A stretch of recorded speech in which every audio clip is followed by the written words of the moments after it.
अस्सलाम वालेकुम। पिछली वीडियो में हमने देखा रिटेनिंग वाल क्या होती हैं, ठीक है। उसकी पूरी हमने डेफिनेशन, उसकी थ्योरी सारी हमने देखी, उसकी सारी टाइप्स भी हमने डिस्कस की थी। तो आज उसकी जो टाइप है कैंटिलीवर रिटेनिंग वाल, उसको हम डिज़ाइन करने जा रहे हैं, ठीक है। तो डिज़ाइन प्रोसीजर देख लेते हैं पहले। तो हमारे 3 स्टेप होंगे। तो पहले 2 स्टेप जो हैं वो मेन है। पहला स्टेप है आपका, आपने डायमेंशन अज्यूम करनी है, ठीक है। आपने चेक करनी है डायमेंशन।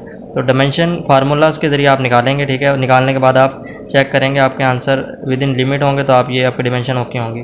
तो पहला स्टेप है डायमेंशन निकालना। तो टोटल हाइट निकालनी है। टोटल हाइट आपको पता है आपकी इस तरह की स्ट्रक्चर जो है वो इस तरह का बनने वाला है। तो ये होता है रिटेनिंग वॉल का स्ट्रक्चर।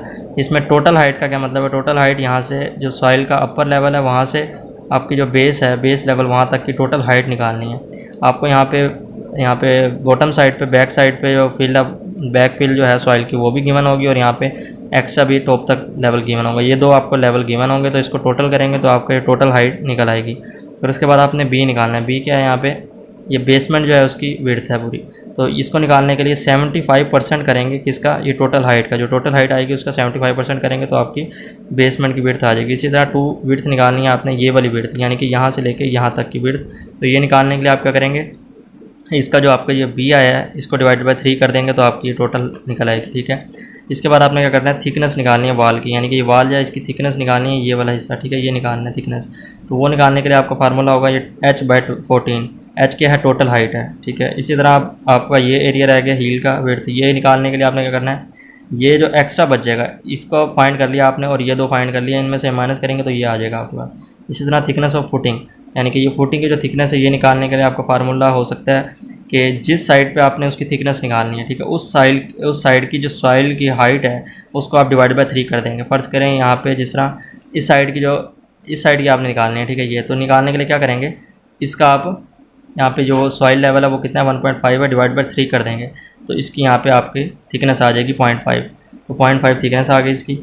और इसके बाद ये फर्स्ट स्टेप हो गया, सारी डायमेंशन आपकी हो गई हैं। इसके बाद सेकंड स्टेप है आपने फोर्सेस निकालनी है। आपको पता है यहाँ पे इस तरह की शेप की ट्रायंगल बनती हैं, ठीक है। प्रेशर फोर्सेस बनती हैं, यहाँ पे डायग्राम्स बनती हैं। प्रेशर आता है एक सॉइल का, मटेरियल का, मास का, ठीक है। तो प्रेशर एक्टिव भी हो सकता है और पैसिव भी हो सकता है। एक्टिव और पैसिव कहाँ होंगे?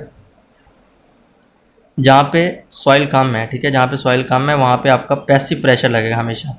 पैसिव सॉइल होगी। जहाँ पे ज़्यादा आपकी सॉइल ज़्यादा है वहाँ पे एक्टिव प्रेशर लगेगा और सॉइल जो होगी वो एक्टिव होगी। तो इसी तरह एक्टिव और पैसिव जो सॉइल का प्रेशर निकालने का फार्मूला है वो हमें पता है, तो वो भी हम देख लेते हैं। वो प्रेशर के ज़रिए हम ये प्रेशर निकालने का फार्मूला के ज़रिए, और उसके बाद हमें इस फार्मूले के लिए हमें एंगल ऑफ रिपोज चाहिए होगा, ठीक है। तो जो हमने पिछले में देखा लेक्चर में क्या होता है, तो वो आपको क्वेश्चन में दिया रहेगा या आप फाइंड कर लेंगे, ठीक है। तो आप यहाँ पे पुट करेंगे और उसकी लोकेशन निकालेंगे, इन फोर्सेस की लोकेशन निकालेंगे इस बेस से कि ये फोर्स अगर यहाँ पे पैसिव फोर्स लगेगी यहाँ, तो वो कहाँ लगेगी? ये बेसमेंट से कितनी हाइट पे लगेगी, ठीक है। वो हाइट फाइंड करेंगे। इसी तरह एक्टिव लगेगी फोर्स, तो वो कहाँ लगेगी? वो बेसमेंट से कितनी हाइट पे होगी, तो वो लोकेशन आप यहाँ पे दोनों की बताएंगे। फिर उसके बाद ये सारी वैल्यूज जो आपने फाइंड की हैं वो टेबल में लिख देंगे। तो आपको यूँ फ्लो चार्ट कंप्लीट हो जाता है। प्रोसीजर यही है आपका डिज़ाइन का। तो चलिए स्टार्ट करते हैं। हमारे पास ये न्यूमेरिकल है, ये आपका न्यूमेरिकल है, ठीक है। इसमें आपको ये 3 मीटर गिवन है, और इसकी हाइट जो बैक फील्ड पे आपके normal ground level, natural surface level है जो, ठीक है, उसकी जो हाइट है वो 1.5 मीटर है सॉइल की। और यहाँ पे एक्टिव साइड पे जो सॉइल है उसकी हाइट यहाँ पे नहीं गिवन थी। वो कैसे फाइंड करेंगे? टोटल हाइट कैसे निकालेंगे? इसकी हाइट और ये हाइट गिवन है हमें, तो इन दोनों को ऐड कर देंगे तो हमारे पास टोटल हाइट आ जाएगी। तो पहला स्टेप है टोटल हाइट निकालने का।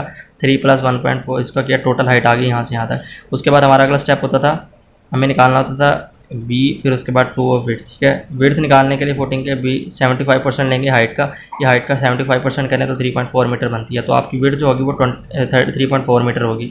इसके बाद आ जाता है आपकी 2 विड्थ, ठीक है। आपने ये वाली विड्थ निकालनी है, तो वो निकालने के लिए आपका फार्मूला मैंने आपको बताया था b/3 करेंगे। यहाँ पे b निकला, इसको 3 से डिवाइड कर देंगे तो 1.2 मीटर आ गया। अब इसके बाद आपने स्टेम की थिकनेस निकालनी होती है। स्टेम की थिकनेस निकालने के लिए आपके पास क्या फार्मूला होता था? ठीक है, थिकनेस ऑफ वाल, स्टेम भी कहते हैं इसको वाल को। अगर ये ब्री को ज़्यादा तो स्टेम भी कहते हैं इसको। तो थिकनेस ऑफ वाल या स्टेम h/14 होता है इसका फार्मूला। h क्या है? यहाँ पे टोटल हाइट है। टोटल हाइट आपकी जो आई है वो ये है। इसको डिवाइड करेंगे 14 पे तो आपकी मिलीमीटर में ये आंसर दे रहा है आपको, ठीक है। ये आपको मीटर में कितना मिल जाएगा? 0.32 मीटर होगा ये, ठीक है। ये मीटर में ये आंसर है। अब इसकी थिकनेस आपने जो देनी है वो ये देनी है। अब इसके बाद आ जाते हैं आपकी हील विड्थ निकालनी थी आपने, ये रह गई है। तो ये भी आपने, ये रह गई है ये वाली, ठीक है, ये फाइंड कर लिया, इसमें से ये माइनस कर दें तो ये आ जाता है बी। इसमें आता है बी, ये टोटल विड्थ जो है वो कितनी है 3.4, उसमें से आप क्या माइनस करेंगे 2 की विड्थ और थिकनेस, तो आपके पास ये आ जाएगी, ठीक है। तो ये दोनों माइनस करते हैं, 2 विड्थ जो है वो 1.2 है और 0.32 जो है थिकनेस अभी निकाली हमने ऊपर, तो वो आप पुट कर देंगे, इसको माइनस करेंगे, आपका ये अप्रॉक्सीमेटली 1.9 मीटर के इक्वल आ रहा है।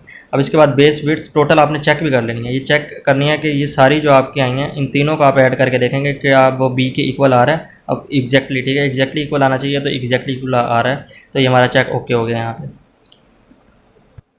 यहाँ पे थिकनेस ऑफ फुटिंग, ठीक है, थिकनेस ऑफ फुटिंग जो है वो हम अज्यूम कर सकते हैं या हमें क्वेश्चन में गिवन होगा, ठीक है। क्वेश्चन में हमें गिवन था, अगर नहीं गिवन होगा तो आप किस तरह अज्यूम भी कर सकते हैं और फाइंड भी कर सकते हैं। एक फार्मूला सिंपल सा है कि जहाँ पे सॉइल की जो हाइट है, ठीक है, यहाँ पे कम है, ठीक है, जहाँ पे कम है उसको डिवाइड बाय 3 कर दें, तो ये आपका लेट अज्यूम कर सकते हैं आप इसको, ठीक है। तो ये थिकनेस ऑफ फुटिंग आ जाएगा। तो थिकनेस ऑफ फुटिंग आपने अज्यूम करनी है, या आपने अज्यूम करके ले लिया, पहला स्टेप हो गया। दूसरा स्टेप क्या था, आपने प्रेशर फोर्सेस निकालनी है एक्टिव और पैसिव, फार्मूलाज के ज़रिए फिर लोकेशन निकालनी है उनकी, ठीक है, वो कहाँ से लग रहे हैं, कितने हाइट पे लग रहे हैं बेस से। इसी तरह पैसिव एक्टिव प्रेशर निकालने के लिए आपका फार्मूला होता है ये, ठीक है। इसमें गैमा ऑफ सॉइल जो है आपको 18 गिवन था यहाँ पे, ठीक है, गैमा ऑफ सॉइल यहाँ पे 18 न्यूटन पर मीटर स्क्वायर, ठीक है, आपको गिवन है। तो यहाँ पे ये पुट करेंगे आप, और यहाँ पे एच क्या है, टोटल हाइट है, एक्टिव जो एक्टिव सॉइल है उसकी हाइट है एच, ठीक है। और ये पैसिव प्रेशर के लिए यही जो हाइट हो जाएगी वो सॉइल जो पैसिव सॉइल के लिए हाइट हो जाएगी। सी ए निकालने के लिए फार्मूला होता है एक्टिव के लिए ये 1 प्लस साइन, ठीक है, अल्फ़ा, ये आपको फार्मूलाज पता हैं सारे, ठीक है, तो ये रिवीजन कर लें आप। तो ये फार्मूलाज यूज़ होंगे इसमें, ये फार्मूला सिंपल ऐसे ही आएगा। इसमें सी ए का फार्मूला क्या है, सी ए मैं दोबारा बता देता हूँ, सी ए 1 प्लस साइन अल्फ़ा 5 होता है और डिवाइडेड बाय 1 माइनस साइन होता है फॉर एक्टिव। अगर ये पैसिव के लिए हो जाए सी का फार्मूला तो वो ये उलट हो जाता है, ये ऊपर चला जाता है और वो नीचे आ जाता है 5, ठीक है। तो 5 एंगल आपका यहाँ पे गिवन है 30, यहाँ पे 5 जो आपको एंगल गिवन है वो 30 डिग्री गिवन है, ठीक है, 30 डिग्री पुट करेंगे। और यहाँ पे इसका सॉइल को जो है वो कितनी है 18 किलो न्यूटन पर मीटर क्यूब, ठीक है, ये आपकी डेंसिटी यूनिट वेट है।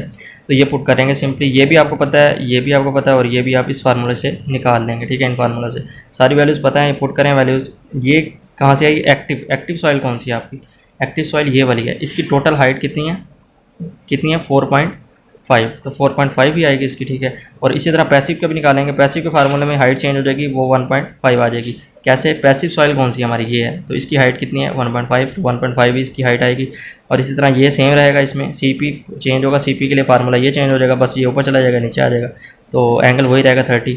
पुट करेंगे पैसिव और एक्टिव सॉइल आगे। इसी तरह लोकेशन अब निकालनी है, लोकेशन निकालने के लिए सिंपल सा फार्मूला है, ये ट्राइंगल की शेप बनती है, ठीक है, इस तरह। तो ये इधर भी इस तरह का प्रेशर बनाएंगे और इधर भी, ठीक है, ये देख सकते हैं आप, इस तरह की बनेगी। ये पैसिव एक्टिव साइड पे इस तरह का बनेगा एक ट्रायंगल, और इस तरह जो पैसिव साइड होगी उधर इस तरह की ट्रायंगल बनेगी फोर्स की, प्रेशर की।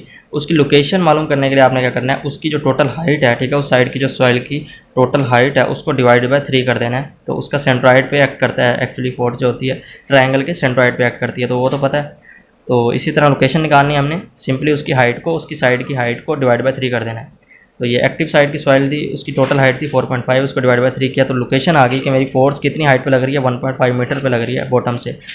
और इसी तरह लोकेशन निकालनी है पैसिव सॉइल के लिए, तो वही उसकी हाइट जो होगी उसको डिवाइड बाय 3 करेंगे, तो मेरी लोकेशन आ जाएगी उस फोर्स की, वो कहाँ लग रही है, तो वो इस पे 0.5 मीटर पे फ्रॉम बेसमेंट लग रही है, ठीक है, ये फोर्स। तो ये फाइंड कर लिया। इसके बाद सिंपल आपने टेबल बना लेना है, यहाँ पे नंबर लिख लेना है, इसको फिर यहाँ पे शो भी कर दें, ठीक है, इस फिगर के अंदर आपने जिस तरह शो कर दिया ऐसा शो भी कर दें। फिर इसके बाद आपको पता है फोर्स भी आ गई और इसका डिस्टेंस भी आ गया परपेंडिकुलर फ्रॉम बेस, ठीक है, दोनों का डिस्टेंस फ्रॉम बेस है परपेंडिकुलर। तो आप इसका मूवमेंट भी ले सकते हैं, यानी कि ओवर टर्निंग मूवमेंट, इस प्रेशर की वजह से ये ओवर टर्न कर सकता है, तो कितने मूवमेंट से करेगा, तो उसका मूवमेंट क्या होगा, तो उसके लिए रेजिस्टिव हमें अगेंस्ट उसकी स्ट्रेंथ प्रोवाइड करनी पड़ेगी। तो मूवमेंट भी हम फाइंड कर लेंगे, जो प्रेशर लग रहा है एक्टिव साइड पे जो लग रहा है प्रेशर, वो जो हमने अभी फाइंड किया, और इसी तरह पैसिव साइड पे जो फाइंड किया वो पुट कर देंगे। पैसिव साइड का जो प्रेशर होता है ऑलवेज वो नेगेटिव होता है, ये बात याद रखेंगे, ठीक है। साइन फोर्स जो होती है वो पैसिव के साथ नेगेटिव आती है और इसके साथ पॉजिटिव आती है एक्टिव के साथ। तो ये नेगेटिव लिखेंगे, पॉजिटिव लिखेंगे, और यहाँ पे इनकी हाइट आ जाएगी, यानी कि बेसमेंट से जो उनकी लोकेशन है वो नीचे से वो आ जाएगी। तो इनको आप परपेंडिकुलर डिस्टेंस से मल्टीप्लाई कर देंगे तो मूवमेंट आता जाएगा। और ये भी साइन सेम रहेगा, प्लस और माइनस आ जाएगा। तो ये करेंगे टोटल, तो ये आ जाएगा टोटल मूवमेंट जो क्रिएट हो रहा है इस पूरे वॉल में, टोटल जो ओवरटर्निंग मूवमेंट आएगा ये आएगा। इसके अगेंस्ट हमें रीइंफोर्समेंट प्रोवाइड करनी पड़ेगी ताकि ये मूवमेंट ना आए, ठीक है। तो रेजिस्टिव मूवमेंट देनी पड़ेगी इसके लिए। और इसी तरह यहाँ पे फोर्स जो है, इतनी फोर्स लग रही है, तो इसको रोकने के लिए, इस फोर्स के वजह से स्लाइडिंग हो सकती है, तो इस फोर्स की रोकने के लिए हमें इसके अगेंस्ट एक फोर्स देनी पड़ेगी।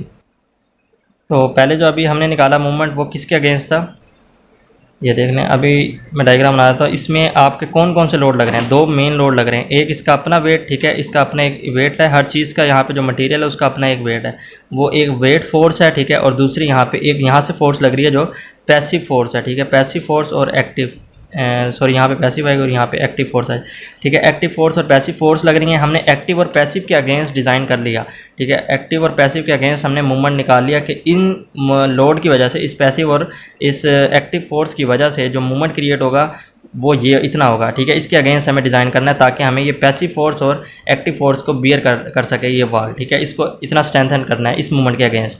तो ये तो इसके लिए डिज़ाइन हुआ ना, इन फोर्सेस के लिए। तो जो नेक्स्ट फोर्सेस आ रही हैं, जो वेट आ रहे हैं हर मटेरियल के, तो उनके अगेंस्ट भी डिज़ाइन करना है। तो उनके अगेंस्ट, इन फोर्सेस, इन वेट के अगेंस्ट जो मूवमेंट आएगा जिसकी वजह से ये स्लाइड या ओवरटर्न कर सकती है, तो वो मूवमेंट हमें फाइंड करना है, ठीक है। जितना मूवमेंट आने वाला है इन लोड के कारण, तो वो हमें फाइंड करना है और उसके अगेंस्ट फिर उसको भी स्ट्रेंथन करना है ताकि ये इसके अगेंस्ट भी स्ट्रेंथ हो सके, इसकी इस फोर्स के अगेंस्ट भी हो सके और इस वेट के अगेंस्ट भी ये स्ट्रेंथन हो सके, कहीं से भी ये ओवरटर्निंग या मूवमेंट प्रोड्यूस ना हो इसमें। तो यहाँ पे आप देख सकते हैं, ये मैंने डायग्राम बनाई है। यहाँ पे वो जो अभी हमने फाइंड किया डायमेंशन सारी वो लिख दी हैं, ठीक है। ये थिकनेस वगैरह और ये यहाँ पे, अब मैं यहाँ बताना ये चाह रहा हूँ कि यहाँ पे अब आपने वेट फाइंड करने हैं हर मटेरियल के। यहाँ पे एक सॉइल है, यहाँ पे इस पे कितना लोड आ रहा है, ठीक है, इस वॉल पे फाइंड करना है ना हमें। तो इस पे जितना भी मटेरियल है उसका कितना वेट है, एक ये सॉइल है इस पे, ठीक है, इसका अपना एक वेट होगा जिसको हम यहाँ पे कह देते हैं W4, ठीक है। इसको W4 का नाम दे देते हैं, फ़र्ज़ कर ले। इसी तरह यहाँ पे ये मत ले लें, ये सॉइल है, इसके इस वॉल के ऊपर कितनी फोर्स आएगी, कितना वेट आएगा, वो इस सॉइल का वेट आएगा, उसको हम W1 कह रहे हैं, ठीक है। इसको W1 का नाम दे देते हैं, ये W1, ये W4। इसी तरह यहाँ पे ये एक वाल है, इस पे, इसकी बेसमेंट पे इसका कितना प्रेशर आएगा, इस बेसमेंट पे कितना आएगा, उसका भी अपना एक वेट होगा, उसको W2 कह देते हैं, W1, W2। और यहाँ पे इसको W3 कह देते हैं, जो ये है, ठीक है, इसको W3 कह देते हैं। तो वेट हम कैसे फाइंड करते हैं, वेट हम फाइंड करते हैं, वेट का फार्मूला है weight into density into area, ठीक है।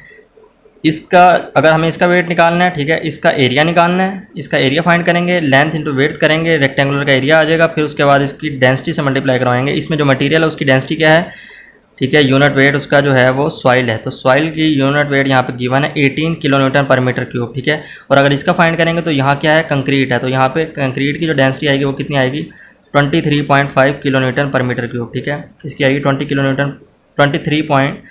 किलो न्यूटन पर मीटर क्यूब, ये यूज़ करेंगे, ठीक है। बाकी एरिया से मल्टीप्लाई करके इसका वेट निकाल लेते हैं। तो ये अभी हमें रेजिस्टेंस देनी है अगेंस्ट दी, ठीक है, इस वेट के, वेट फोर्स के अगेंस्ट रेजिस्टेंस देनी है जो कि ओवरटर्न हो सकता है इसके अबाउट, ठीक है। ये 2 है जो इसके अबाउट ये ओवरटर्न हो सकता है क्योंकि यहाँ पे वेट ज़्यादा नज़र आ रहा है, तो ये इसके अबाउट रोटेट होगा। तो इसके अबाउट हमें मूवमेंट निकालना है, मैक्सिमम मूवमेंट इसके अगेंस्ट आएगा, तो ये अगेंस्ट मूवमेंट निकाल लेंगे, उसके रेजिस्टिव मूवमेंट हम इसमें प्रोड्यूस करवा देंगे खुद से, ठीक है। तो पहले मूवमेंट हमें निकालना है कि हमें कितना प्रोवाइड करना है, तो मूवमेंट जो क्रिएट हो रहा है इन लोड की वजह से, इन वेट की वजह से, वो निकालना है। तो उसके लिए हमें ये वेट हमने बता दिया कि ये एक मास आ रहा है, इसका वेट है, और इस मास का वेट है इस पे, और एक ये वेट है और एक ये वेट है, ठीक है। तो ये वेट हम फाइंड कर लेते हैं। तो W1 निकालने के लिए हमें पता है डेंसिटी इंटू एरिया होता है, ठीक है, डेंसिटी इंटू एरिया। डेंसिटी क्या है, यहाँ पे सॉइल है, तो सॉइल की डेंसिटी 18 किलो न्यूटन पर मीटर क्यूब है, डेंसिटी मल्टीप्लाई एरिया, इसका एरिया कितना होगा, ये 1.9 इंटू इसकी परपेंडिकुलर डिस्टेंस, रेक्टेंगुलर का जो एरिया होता है, ठीक है, ये इसका परपेंडिकुलर डिस्टेंस है जो 4 मीटर है। ये पुट किया, यहाँ पे इसका आ गया। इसके बाद हमें वेट निकालना है W2 निकालने के लिए यहाँ पे इसकी, ये यहाँ पे कंक्रीटिंग हुई है, तो यहाँ पे इसके कंक्रीट की डेंसिटी होगी 23.5 किलो न्यूटन पर मीटर क्यूब, वो पुट की। यहाँ पे एरिया क्या होगा इसका, इसकी ये, ठीक है, एरिया लेंथ और विड्थ, तो लेंथ इसकी क्या होगी 0.3 और इसकी विड्थ क्या होगी यहाँ पे 4, तो वो पुट करेंगे, यहाँ पे इसके आ गया, ठीक है। ये वेट आते जा रहे हैं। इसी तरह W3 का वेट निकालेंगे, इसकी ये लेंथ और इसकी यहाँ से मल्टीप्लाई कराएंगे, एरिया आ जाएगा, एरिया रेक्टेंगुलर का निकाल के इसको डेंसिटी ऑफ कंक्रीट से मल्टीप्लाई कराएंगे, तो यहाँ वेट ऑफ डेट मास आ जाएगा, इस एरिया का मास आ जाएगा, ठीक है, वेट आ जाएगा। इसके बाद हमें निकालना है यहाँ पे ये सॉइल, आखिरी जो है इसका वेट निकालना है, इस सॉइल का, इस मास का क्या वेट होगा। ये सॉइल है, इसकी कंक्रीट, इसकी डेंसिटी क्या होगी 18 किलोमीटर पर मीटर क्यूब, जो कि गिवन है क्वेश्चन में। ये पुट करेंगे और इसका एरिया से मल्टीप्लाई करवा देंगे। इसका एरिया क्या होगा यहाँ पे, ये लेंथ होगी और इसकी ये विड्थ होगी। तो ये टोटल कितनी बनती है 0.5 माइनस कर देंगे यहाँ से, तो ये 1 आ जाएगी ये हाइट आपकी। तो 1 इंटू 1.2 हो जाएगी, ये एरिया आ गया। इससे आपका वेट आ गया। ये वेट आपने फाइंड कर लिया। अब ये वेट है आपकी फोर्स, किलो न्यूटन में फोर्स है, ठीक है। तो जिस तरह आपने वो फोर्स निकाली थी उसके अगेंस्ट आपने मूवमेंट निकालना है। तो वो रेजिस्टिव मूवमेंट उसके लिए निकाल लिया। जो फोर्स पैसिव फोर्स लग रही थी या एक्टिव फोर्स लग रही थी उसके अगेंस्ट हमने रेजिस्टिव मूवमेंट भी फाइंड कर लेंगे हम। डिज़ाइन उसका हो गया। अब हमें इसके अबाउट निकालना है इन वेट्स के वजह से, ठीक है, मूवमेंट जो प्रोड्यूस हो रहा था। ये वेट निकाल लिया और इसका डिस्टेंस निकालना है यहाँ से, हॉरिजॉन्टल डिस्टेंस निकालना है हर मास का, हर ऑब्जेक्ट का, ठीक है। जिस तरह हमें यहाँ पे वेट इसका W1 का निकालना है, वो यहाँ पे इसका सेंटर में बनेगा। सेंट्रॉइड जो है हर फिगर का वो निकाल लें, यहाँ पे बनेगा। तो इसका यहाँ 2 से लेकर डिस्टेंस निकाल लें कितना बनेगा, ये इसके हाफ तक बनेगा, ठीक है। तो ये 1.9 डिवाइड बाई 2 करेंगे और इसको ऐड कर देंगे तो यहाँ पे इसका डिस्टेंस आ जाएगा। इसी तरह W3 का डिस्टेंस कहाँ से आएगा, यहाँ सेंटर से आएगा, जो कि इसका हाफ होगा। और ये ऐड करेंगे 1.2 प्लस 0.3 डिवाइड बाई 2, ये इसका डिस्टेंस आ जाएगा 0.4 दी W3। W2 के लिए यहाँ पे जो आपका डिस्टेंस आएगा वो कहाँ से आएगा, वो भी सेम इसी का डिस्टेंस होगा, ठीक है। और W4 का डिस्टेंस कैसे आएगा, W4 का निकालने के लिए आप क्या करेंगे, इसका हाफ कर लेंगे, यानी कि 1.2 डिवाइड बाई 2 हो जाएगा। तो सिंपल ये इसका डिस्टेंस आ जाएगा। इस डिस्टेंस को मल्टीप्लाई कराएंगे तो यहाँ पे इसके मूवमेंट आ जाएंगे 2 के। तो ये मैंने इसके डिस्टेंसेस सारे परपेंडिकुलर जो 2 थे हॉरिजॉन्टल, ठीक है, जो मैंने आपको बताया अभी तरीका, उससे आपने फाइंड कर लेने हैं। और इसी तरह आपने मूवमेंट निकाल लेना है। इनको हॉरिजॉन्टल इसको डिस्टेंस से इससे फोर्सेस से मल्टीप्लाई करवाते हैं और ये मूवमेंट आ जाएगा अबाउट 2। तो इस मूवमेंट, ये टोटल जो मूवमेंट आ रहा है, ये इन सारे मासेस, इन वेट की वजह से जो मूवमेंट आ रहा है वो इतना आ रहा है, ठीक है, इतना प्रोड्यूस होगा। और ये इतना मूव कर सकता है, टर्न हो सकता है, ओवर टर्न हो सकता है। तो इसको रोकने के लिए इसको यहाँ पे अगेंस्ट इसके ओवर टर्निंग मूवमेंट हमें देना पड़ेगा, इसको स्ट्रेंथन करना पड़ेगा, ठीक है, इस मूवमेंट के अगेंस्ट। इस मूवमेंट के अगेंस्ट भी करना होगा और दूसरे इस मूवमेंट के अगेंस्ट भी हमें इसको स्ट्रेंथन करना पड़ेगा। इसके अगेंस्ट भी अगेंस्ट मूवमेंट प्रोवाइड करना पड़ेगा, रेजिस्टिव मूवमेंट, जो कि इन फोर्सेस की वजह से लग रहा था, ठीक है। 2 फोर्सेस की वजह से दोनों मूवमेंट्स निकालने हैं, दोनों को रेजिस्ट करवाना है आपने, ठीक है। तो वो डिज़ाइन आपका कंप्लीट हो जाएगा। तो एक्चुअली आपने दोनों फोर्सेस के अगेंस्ट आपने मूवमेंट निकालना था और इसमें आपने डायमेंशंस निकालनी थी, जो आपने निकाल ली, ठीक है। पहले इसमें लोड आपने कैलकुलेट किया हॉरिजॉन्टल और वर्टिकल।